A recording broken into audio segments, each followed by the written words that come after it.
just in lieu of the usual viewers' questions, then, for the viewers at home, we're going to ask our guests if they have a question for each other that is developer related. So, going from my screen here, I can see that Osric, that would go over to Tibor. Tibor, you would ask Juan a question, Juan, you would ask Osric a question. So, starting at Osric, what is it that you would ask developer to Tibor?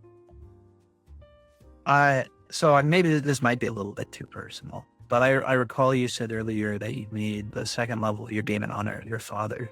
Can I ask kind of what that looked like and what your thought process was to that?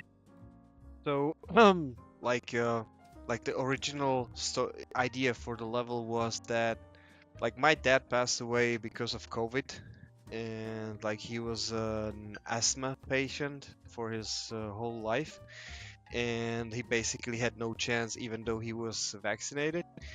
And I mean, I stopped talking to my dad 2 years before his death because of like the complicated relationship that was between us, and I was really broken up about that even while he was alive. And yeah, basically I never got to say goodbye. So the idea was that there's this like the casket, or what's it called, like the casket, coffin, yeah. So, and it like basically you accompany the coffin through the level, through like sections of the level. The idea was basically to escort the coffin to the crematory, right? And basically after you burn the coffin, then there is the artifact of the shovel, the magical shovel that basically your character as Guido, that you inherit from your father, right?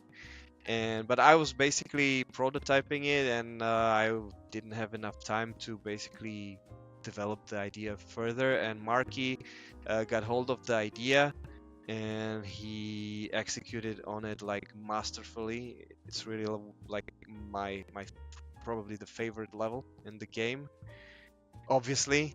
But I mean, yeah, it was some kind of catharsis of like playing it this way. I also had one dream. I have lucid dreams, and I had a dream with my dad where we traveled for 6 months through Europe and talked the whole time. So yeah. So that was like the thanks a lot for the question. It's really good question. Yeah. Okay. Thank you very much for such a personal answer. And again, it's I always say to people, if there's something you want me to cut out because you think it's too personal, let me know off. I mean, no, it's like we share this. I'm a person who doesn't really like keep anything inside. Yeah. So yeah. Thank you for sharing. Tibor, what question would you have for Juan then, Mr. Elmugu? Well, I didn't have really the opportunity for seeing the game, but since we are on the note of like the personal side of the development, I mean, what was the greatest sacrifice that you had to offer to game development to be where you are today? What was the hardest sacrifice or the biggest sacrifice? I mean, besides the ungodly hours I probably spent just like grinding, so there was after my first job ended with me leaving because the situation was unbearable at that place, and I went from making like doing regular gameplay programming and some design to like going back to regular software development just because I needed, right, also financially. So that was a big sacrifice, but I only made it because the promise was that I was going to start doing my own games, and actually that's when I started. Like, it was the project before Cult, which never released it. Great track record on us, and I would say that was a big sacrifice because it meant stop. Like, back then, I'm from Argentina and I was living in a small city, and there was like 3 places you could work. So I knew that leaving that job will be probably highly likely I couldn't get another job in the industry, at least in that city. that I was pretty lucky in that change, actually. Really, really lucky. If it's not that, I will say I moved countries to continue my career from Argentina to the UK, so that was another big sacrifice. Also, leaving all of my friends, my family, one of my dogs. So probably that one is even worse, I would say. Yeah, definitely. Yeah, I think that's it. Thank you. Yeah. And Juan, what would you like to ask Osric? So I think one of the things that you said, Noah, that stuck on my mind, because it felt like similar to an experience I had when you said that your game asks a lot to the players. One thing I learned so far, and I still haven't released my game, but that's why I'm really, really interested to know what you have to say on this, is that from the get-go, I intentionally designed it towards asking things to the player, because I think that is a way to actually respect the player, right? And you ask a lot, but you give a lot in return, right? Different type of value fund, whatever you want to call it. But my learning so far has been that a lot of the time I was like, oh, this should be like clear for the player, or like, this is great, I think this is great value, and then I learned it's not, right? Like, I had a really humbling process in the past 2-3 years around that, but I haven't yet released the full thing. So yeah, how was that experience from you? Like, in terms of like how players responded to some of the decisions we made, or well, both that, but also how you feel after the whole process, right? Like, did you start with already this sort of like really asking a lot type of experience to a player, really complex thing, and then how much of that ended up being the right way of asking, right? Or like how much do you think you learned from that side of things? I'd say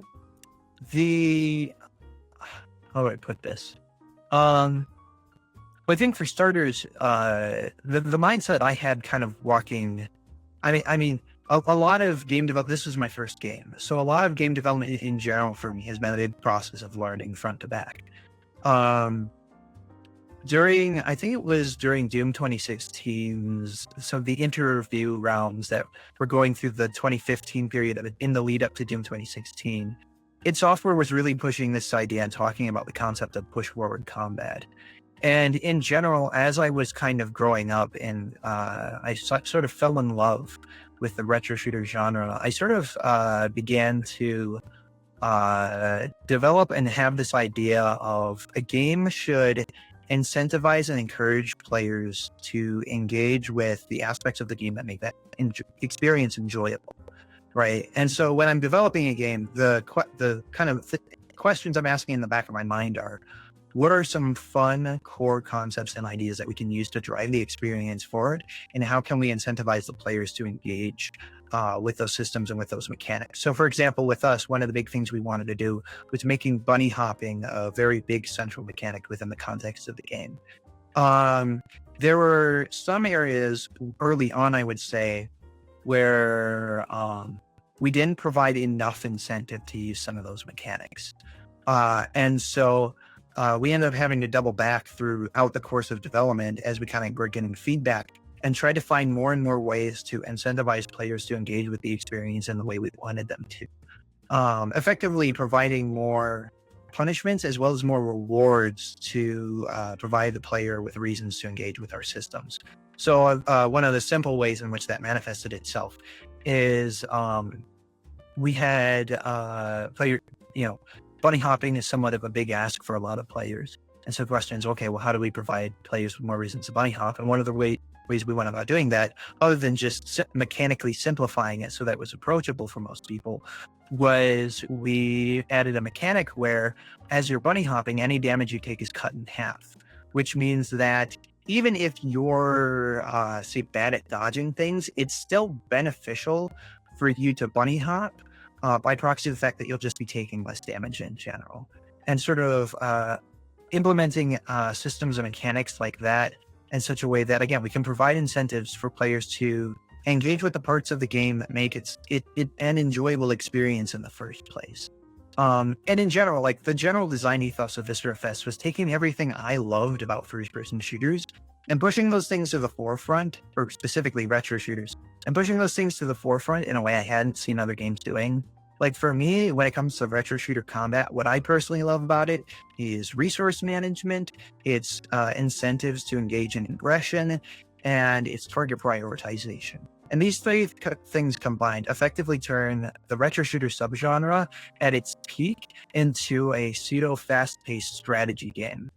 And so the question for me became, as we were working on Viscerafest, how do we make that kind of experience where that is the game, right? Like, it's not like you can play this way, right? Because you can play games like Doom that way, but you don't have to. You can play them like they're just mindless running gun action games. But the question became, how do we make the game play that way for everyone across the board? And then by proxy, one of the things we had to learn is how do we inform the player in such a way that they understand that going in and they can engage with that. And I'd say for the most part, we were successful on that front. There are some areas where I think we could have maybe gone into a little bit more detail and explained things better for the player. But early on, we really wanted to respect the player's intelligence and not bombard them with tutorialization. And I think the problem we ran into initially was because of how much we ask of the player, we can't afford not to inform them of what the game they're playing is, right? I know there are some players who still don't like how much information we give them. But the problem is that if we don't give them that information, then they're going to run into situations where they just don't understand what they're doing wrong. And as a consequence of that, the experience is going to suffer as a result. And we even see that now because people, of course, can turn off the tutorials. And a lot of times when they do, or they skip a tutorial and don't read it, they inevitably end up complaining about something that is just a byproduct of something they don't understand.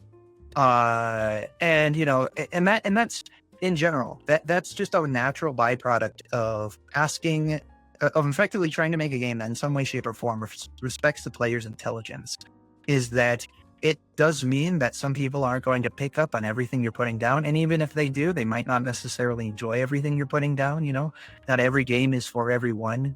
But in the midst of that, again, I'm very, very happy with how the game came out. There's only really a relatively minor few things I would tweak from here, and I'm working on tweaking those things the best I can. There's some things like in regards to like art assets I wish I could have done differently just to make the process more efficient, and I think to get a better final result in general in that regard. But overall, I'm very, very happy in Viscerafest. And like I said, like my goal in general from the outset was making something that I could in good conscience sell to people. And I think I can say I've achieved that. So Awesome. It's good to hear. Congrats. Thank you. Brilliant answer.